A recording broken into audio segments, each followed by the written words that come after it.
Estamos começando o nosso episódio do podcast. Deltan, seja muito bem-vindo. Olá, obrigado, Natan. Bem-vindos vocês todos que estão aqui nos assistindo. Prazer enorme estar com vocês. Fábio Oliveira, seja muito bem-vindo. Obrigado, professor Natan. Obrigado a você que está nos assistindo. É um grande prazer estar aqui novamente. E para começar, gente, eu não sou professor, é uma piadinha interna deles aqui. Mas vai dar tudo certo, sejam todos muito bem-vindos e vamos lá. Eu tô pensando no cenário atual político, a gente tem visto no decorrer dos anos muitos escândalos. O que você acha que é o ponto principal ou um dos caminhos que fizeram a gente chegar aqui hoje? Natan, muito fácil responder essa pergunta. É a impunidade. A impunidade permite que exista um círculo vicioso da corrupção, em que a pessoa corrupta, ela desvia dinheiro público, ela reinveste na campanha eleitoral uma parte desse dinheiro e ela consegue se reeleger. Se reelegendo, ela consegue mais dinheiro público desviado, gera mais reeleição, que gera mais dinheiro público desviado. Isso gera um círculo vicioso. E por que a gente não rompe esse círculo vicioso? Por causa da impunidade. A impunidade ela faz com que os corruptos se perpetuem no poder, eles reapliquem uma parte do dinheiro que eles desviam. A impunidade faz com que os corruptos continuem a nos governar. E a impunidade manda uma mensagem muito ruim para a sociedade, que é a mensagem de que o crime compensa, de que a corrupção compensa. E como que você acaba com a impunidade? Mudando as leis no Congresso Nacional. E por que eles não acabam com a impunidade? Eles não acabam porque grande parte dos congressistas são investigados e processados por corrupção, por improbidade e por outros crimes. Então só tem um caminho para a gente vencer a impunidade e a corrupção, que é o caminho da mudança do parlamento. Colocar no Congresso Nacional não 1, 2, 5, 10, mas mais de 200 pessoas comprometidas com essa mudança. E para isso surgiu um movimento de mobilização, porque todo mundo concorda com isso que eu falei. Agora, a grande questão é como que a gente mobiliza essa transformação, como a gente coloca mais de 200 lá. E surgiu um projeto chamado 200+, que o objetivo é justamente colocar mais de 200 deputados e senadores no Congresso Nacional que tenham compromisso com o combate à corrupção, com o fim da impunidade, que tenham compromisso com a preparação política das pessoas que estão lá para enfrentarem os desafios do Brasil. Muito bom. E Fábio, o que você acha? Para você, qual foi o começo ou a solução para esse cenário hoje que a gente está vendo? Hoje o brasileiro ele não tem mais fé no nosso país, a gente perdeu aquele senso de patriotismo, de acreditar que o nosso país pode dar certo.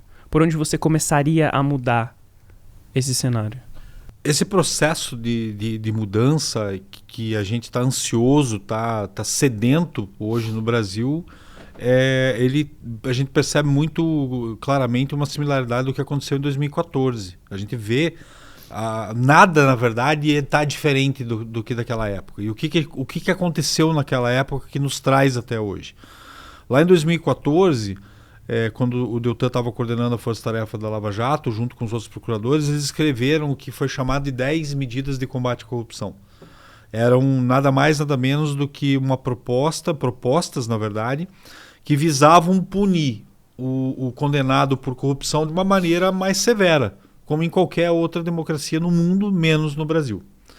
E a população ela demonstrou que ela estava totalmente interessada e apoiou isso, tanto que isso virou um projeto de lei de iniciativa popular. Foi coletado mais de 2 milhões de assinaturas em 1 ano e meio. E aí foi batido 2 recordes na história democrática do Brasil. Primeiro, a maior quantidade de assinaturas coletadas e no menor tempo de coleta. Então, em 1 ano e meio, 2 milhões de assinaturas coletadas. Isso virou um projeto de lei. E em 2016, isso entrou no Congresso. E aí nós mudamos um pouco a função. A função antes era coletar assinatura e depois virou o convencimento dos deputados federais da época para que eles votassem favoravelmente aquele PL das 10 medidas. E no dia 29 de novembro de 2016 aconteceram 2 fatos históricos. O primeiro é que o avião da Chapecoense caiu e enquanto o Brasil estava de luto, olhando para a TV e buscando entender o que aconteceu naquele acidente, do outro lado, os deputados federais, naquela madrugada, eles se reuniram e eles simplesmente destruíram, eles desfiguraram as 10 medidas de combate à corrupção. E ali aqueles deputados da época eles mandaram um sonoro não para a população brasileira, para o cidadão brasileiro, e eles disseram: não nos interessa o que vocês querem, nós vamos continuar lutando pelos nossos interesses, que é a perpetuação do poder, a corrupção que o Deltan também citou aqui. E a gente aprendeu uma lição lá em 2016 que nós trazemos para os dias de hoje. E a lição que a gente aprendeu é que não adianta você pegar uma coisa muito boa e colocar na mão de pessoas erradas, na mão de pessoas mal intencionadas. E é o que a gente percebe hoje nas casas legislativas. Claro que a gente percebe com uma maneira mais acentuada lá no Congresso, porque é onde se fazem as leis federais, que ali, por uma questão de Constituição, é onde se definem as leis que regem o Brasil. Nós temos as assembleias legislativas, que são tão importantes quanto, mas que trabalham mais por questões locais, e que quando você entra em uma esfera de combate à corrupção, uma mudança de lei penal, precisa ser lá no Congresso. Mas de uma maneira totalmente generalizada, praticamente a maioria das casas legislativas do Brasil, quer seja Congresso, quer seja Assembleias Legislativas ou Câmara dos Vereadores, elas têm vários corruptos, pessoas que buscam os seus interesses e que querem se perpetuar no poder. E com essa lição aprendida é que surgiu o Projeto 200+, que a ideia é renovar o Congresso Nacional, e inspirado no Projeto no Projeto 200+, a gente sonhou com um projeto aqui para o Estado do Paraná também, que é um projeto de renovação com qualificação em pelo menos 20 novos deputados estaduais aqui no Paraná. Muito legal. Então a ideia é começar no âmbito estadual e ir construindo, renovando, guiando por novos caminhos bem construídos e com propósitos, né? Se eu não me engano, no site as pessoas precisam assinar. Como é que funciona? O Projeto 200+, ele funciona assim. Você que é cidadão e quer apoiar, quer só eleger quem tem um compromisso com o combate à corrupção, com a preparação política, com a redução e extinção daquele fundo eleitoral bilionário que tirou dinheiro da saúde, educação e segurança e derramou nas campanhas eleitorais, você que também concorda com isso, que todo mundo concorda no Brasil, você entra lá e você assina no site 200mais.com. 200 você escreve o número 200, mais por extenso, mais.com. Entra lá e assina. E aquilo tem crescido, o número de pessoas que apoiam tem crescido, de instituições têm apoiado, organizações, empresas, associações comerciais, igrejas, todo mundo pode apoiar também como organização. E lá se cadastram os candidatos que querem preencher aqueles compromissos, assinar cartas de compromissos, assinar declarações. E as pessoas que passam nos requisitos vão aparecer lá, estão aparecendo lá, separadas por estado, para que cada cidadão de cada estado possa entrar lá e ver em quem vai votar. Escolher alguém daquela lista que combine com seus valores, princípios, com sua visão de mundo para votar em alguém daquela lista. É assim que funciona o Projeto 200+. Agora, a gente quer renovar o Congresso Nacional por meio do Projeto 200+. Mas a gente tem que lembrar que, em grande medida, o Congresso Nacional é ocupado por pessoas que vêm das Assembleias Legislativas e que vêm das câmaras de vereadores. Então, a gente precisa renovar também com qualidade as Assembleias Legislativas neste ano, por meio de projetos como o que o Fábio mencionou, 20+, e precisa renovar com qualidade as câmaras de vereadores daqui a 2 anos. E esses projetos que o Fábio e eu estamos mencionando não são projetos nossos, a gente apoia, são projetos de vocês, da sociedade. Imaginou se a gente começar a controlar quem entra e quem sai, começar a controlar quem a gente vai colocar e colocar pessoas de qualidade, a gente vai ter um outro Brasil completamente diferente daqui a 10 anos. E controlar se durante o mandato ele tá mantendo o compromisso de pé, né? Exatamente. Vocês falaram sobre fundão eleitoral. Em época de eleição se fala muito sobre fundo eleitoral. Consegue explicar para o pessoal de casa o que é, quais são os grandes pontos e por que não usar o fundo eleitoral? O fundo eleitoral ele foi criado para, numa democracia, você permitir que candidatos expressem as suas opiniões, as suas orientações, a sua visão de mundo, expressem seus princípios, valores, propostas e se façam conhecidos da sociedade. Agora, a nossa democracia criou algumas distorções. Em primeiro lugar, o fundo eleitoral ele é distribuído de modo não igual, desigual entre os candidatos. Então, nas eleições de 2018, mais de 60% do fundo foi para menos de 10% dos candidatos. Por quê? Porque ele é distribuído por caciques partidários. No Brasil, normalmente não existe democracia dentro dos partidos, só fora dos partidos. Mas dentro dos partidos, o cacique, o dono do partido, escolhe para quem que vai o dinheiro. E normalmente esse dinheiro vai para quem já foi eleito uma vez, para quem já ocupou uma cadeira no Congresso e quer renovar a sua candidatura, a sua eleição. Então veja que a gente tirou, em última análise, o poder de escolher quem vai ser eleito das mãos do Marcelo Debrecht, de grandes empreiteiros, para colocar na mão dos caciques partidários, vários deles investigados e processados por corrupção.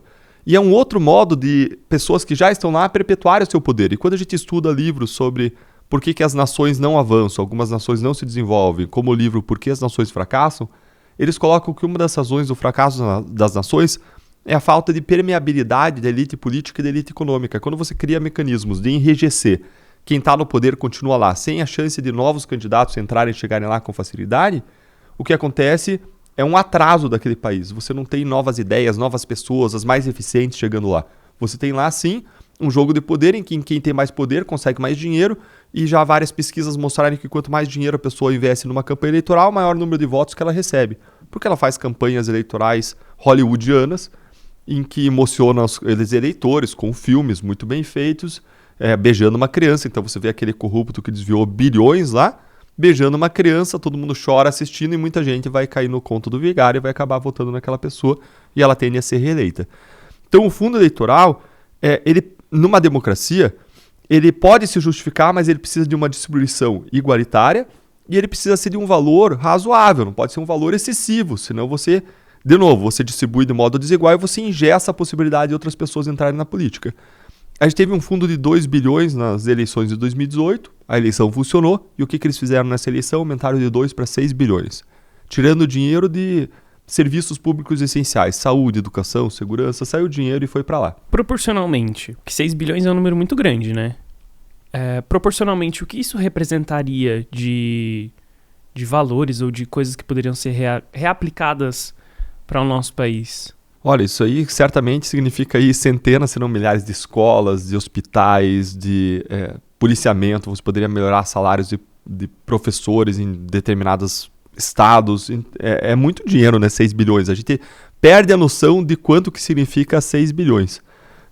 Tem uma proporção? Isso que eu ia te falar, aquela proporção que você faz de minuto e segundo lá? Tem uma conta que eu fiz, eu teria que recuperar, mas uma conta que mostra que 1 milhão de segundos significa algo como aí, sei lá, 15 dias. É um número de dias, assim, de 1, 2, 3 semanas, tá? E 1 bilhão de segundos equivale a cerca de 30, 32 anos. Então é uma diferença muito grande entre milhão e bilhão que às vezes a gente não percebe. A gente está falando aí de uma diferença de valor que foi de 2 para 6 bilhões. E o compromisso desse projeto 200+, é levar pessoas que têm um compromisso de reduzir ou extinguir. Muita gente defende a extinção do fundo eleitoral, mas numa democracia você não pode acabar com o fundo eleitoral e não colocar nada no lugar. Eu entendo que o fundo eleitoral ele deve ser reduzido agora e, depois de reduzido, a gente tem que buscar alternativas que tornem a campanha eleitoral mais barata, como talvez um voto distrital misto, você limitar os valores a serem investidos por campanha, você distribuir melhor os recursos. Agora, esse projeto ele não limita a possibilidade de que as pessoas inscritas eles usem o fundo eleitoral enquanto ele existir. Por quê? Porque se essa pessoa que está inscrita para mudar o Brasil, ela não usar o fundo eleitoral, hoje ela tem uma desvantagem competitiva muito grande. Então a ideia é, enquanto a regra do jogo é usar o fundo, que as pessoas que assinem esse projeto que se comprometam a reduzir ou extinguir, mas elas podem usar, senão elas vão estar numa desvantagem competitiva muito grande. Mas essa possibilidade, inclusive, de usar é o que possibilita que mais pessoas com esse compromisso cheguem lá, senão essas pessoas nunca vão chegar lá sequer para mudar essa realidade. Então é um compromisso para mudar a realidade, mas enquanto as regras do jogo são essas, eles podem e devem jogar conforme as regras do jogo, senão eles nunca vão chegar lá, eles vão competir num campo desnivelado, né? Eu gosto de imaginar que o fundo eleitoral é como se fosse um carro. Eu gosto desse exemplo. O carro ele foi projetado e o objetivo dele foi para fazer o bem. Então com o carro eu me protejo da chuva, eu me protejo do frio, eu levo meus filhos para a escola, eu posso ir para uma consulta médica, eu posso ir no mercado e me beneficiar do carro, né? Indo para cima e para baixo, ganhando tempo de locomoção. Só que se eu pegar esse mesmo carro e deliberadamente eu entrar dentro do carro e eu atropelar alguém na rua, eu estou usando uma coisa que foi feita para fazer o bem de uma maneira errada e estou fazendo mal. O fundo eleitoral é a mesma coisa. O objetivo da criação, o objetivo do fundo eleitoral quando ele foi criado era para fazer o bem. Era para equalizar as eleições, como o Deltan falou, de pegar alguém que não tinha dinheiro ou muito pouco dinheiro e equilibrar ele com quem tinha muito dinheiro para a eleição. Só que hoje a forma como está sendo usado o carro, o fundo eleitoral é como se fosse um carro para atropelar alguém. E ele está sendo usado para perpetuação do poder, para manter os caciques eleitorais lá, e mantendo os caciques eleitorais sendo os donos do cofre e fazendo as peças desse xadrez eleitoral se moverem da forma como eles querem. Deixa eu complementar aqui um ponto, professor. Olha só.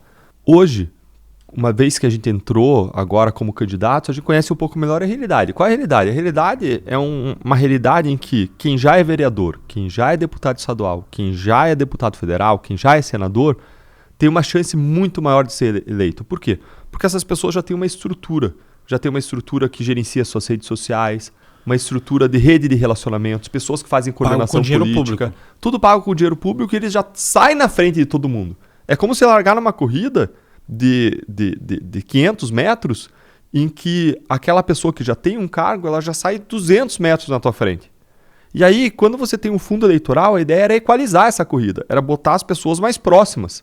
Era diminuir essa vantagem de 200 metros para 100 metros. Então, aquela pessoa sai com 200, mas você sai com 100 já na frente, porque você vai ter recursos para investir em rede social, em divulgação, em coordenação. Mas o que aconteceu com esse fundo eleitoral e com a distribuição desigual do fundo eleitoral é que ele coloca aquelas pessoas que saíam 200 metros na frente, 400 metros na frente. E deixa a pessoa que nunca ocupou um cargo eletivo, que vai receber um valor muito pequeno no fundo eleitoral, lá atrás. Então, hoje, a disputa eleitoral se tornou mais desigual ainda.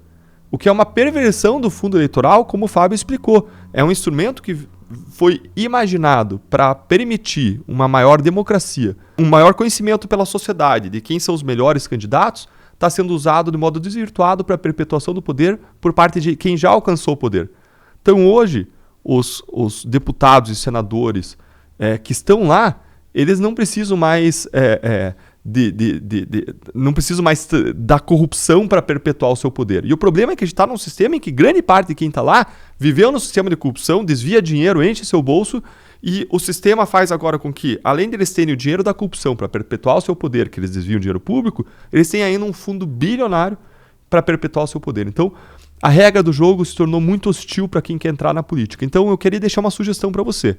Se você confia em alguém, se você tem um candidato em que você confia em quem você vai votar, doe para ele. Doe 10, 20, 30, 40 reais, quanto você puder, porque assim você vai estar viabilizando que ele tenha uma concorrência efetiva com os demais candidatos. Não importa qual é o partido seu, não importa de qual estado você é, quem é o candidato da sua preferência, isso é saudável para a nossa democracia. Isso vai ajudar esse seu candidato em que você confia a vencer essa barreira que existe, pelo menos diminuir essa vantagem que tem quem já está no poder. Quando a gente fala dessa mudança do fundo de 2 bilhões para 6 bilhões, a gente está falando de 4 bilhões a mais que vão ser investidos que não seriam.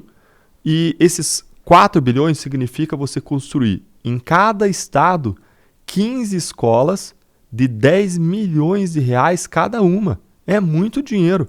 E se você tomar aí um período de 10 anos, a gente está falando aí de 75 escolas de 10 milhões de reais cada uma, bem equipada, em cada estado. Então, é um valor significativo que a gente está tirando das nossas crianças, está tirando da educação, está tirando da saúde, do saneamento. A gente tem 100 milhões de pessoas no Brasil que não tem esgoto. A gente tem 35 milhões de pessoas que não têm água encanada, água potável encanada. E a gente está tirando dessas pessoas esse dinheiro para derramar em campanhas eleitorais. E, novo, não para gerar democracia, mas para gerar menos democracia, para gerar a mesma eleição dos mesmos. 15 escolas a cada 2 anos dá para mudar a história do país, né? Dá para mudar a história do país. E saindo um pouco do âmbito federal, indo para o âmbito estadual, você comentou um pouco sobre o 20 Mais, que é um projeto que você participa. Como é que funciona? Como é que o pessoal tem acesso a isso? O projeto 20 Mais ele foi inspirado no projeto 200 Mais. Nessas viagens que a gente tem feito pelo interior do estado e aqui em Curitiba também, explicando sobre o 200 Mais, a gente percebe que ele tem uma adesão, uma aceitabilidade bem grande. E numa dessas apresentações alguém falou isso. Olha, esse projeto é sensacional, muito legal e tal, mas eu queria fazer uma pergunta para vocês. E a Assembleia Legislativa, vocês estão pensando em alguma coisa?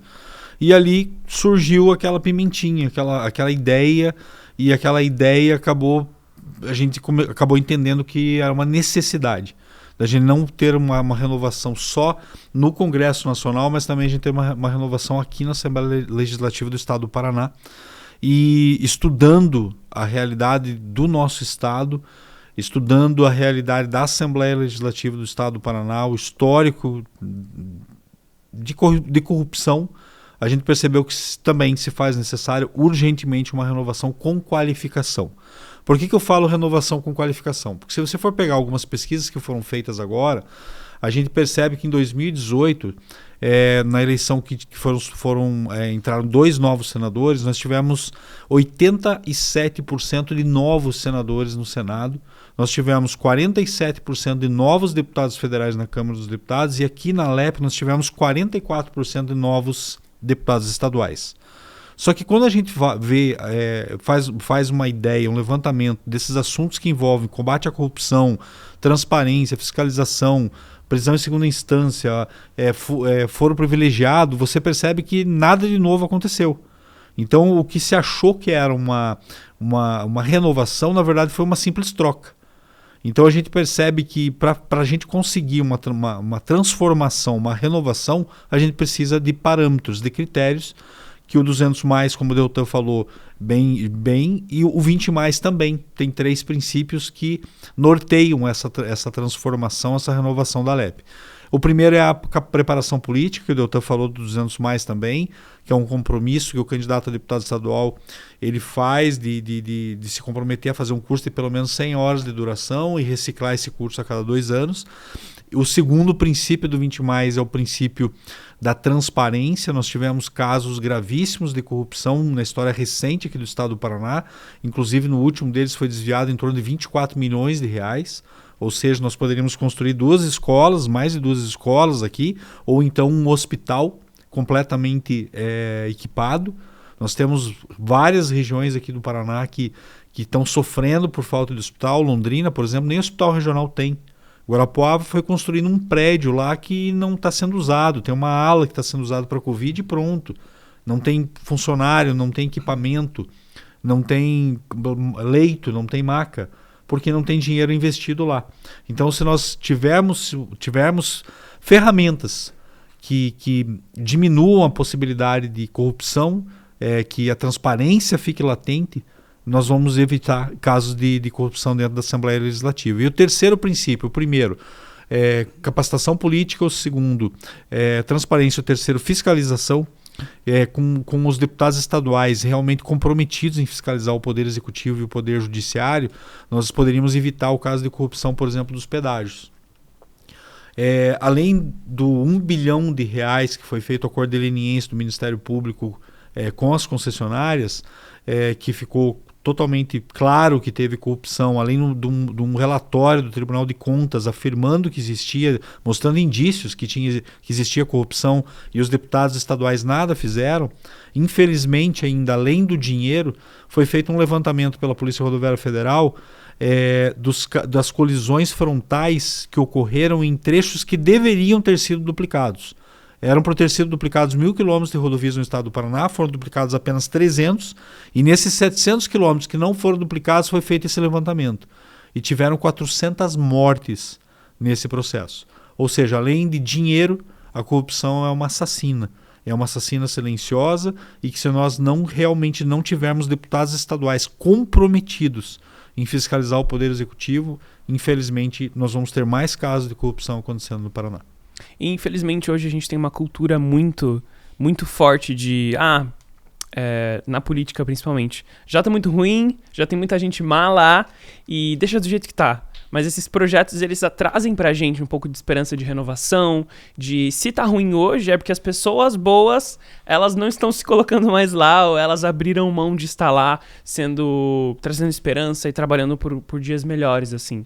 Então eu queria que vocês deixassem uma mensagem pro pessoal que tá assistindo a gente em casa, de esperança, de dias melhores, de renovação, de que não é porque tá ruim hoje que precisa continuar assim.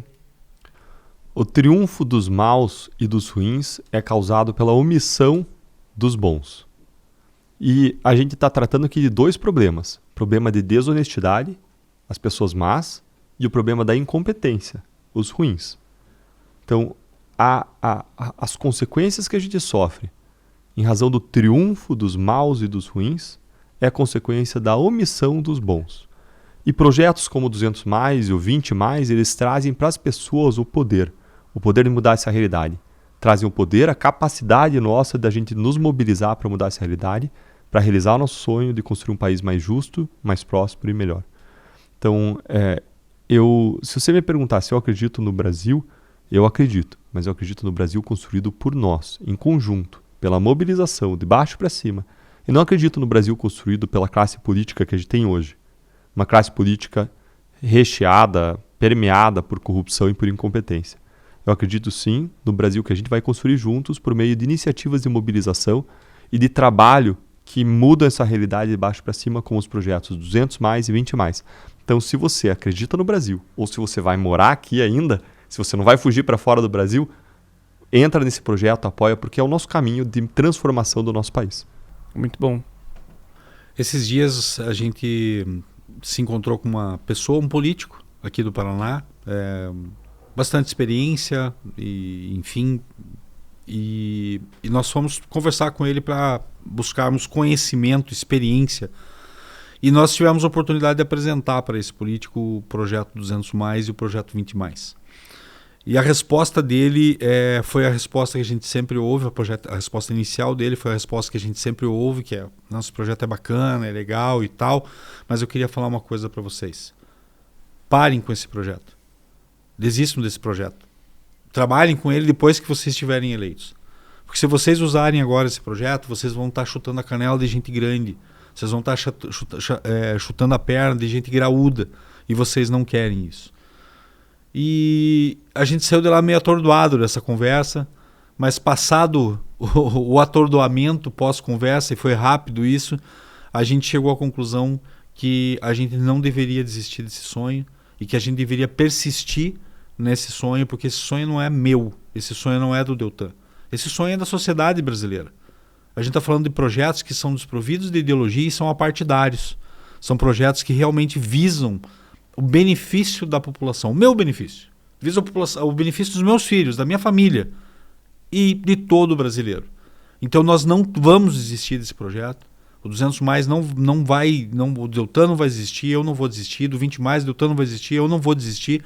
E o que nós estamos pedindo para a população, para você que está nos assistindo, abrace esses dois projetos também, porque são projetos que têm a capacidade de realmente renovar as nossas casas legislativas, mas não simplesmente renovar, mas renovar com qualificação. Muito bom. Que aula, hein?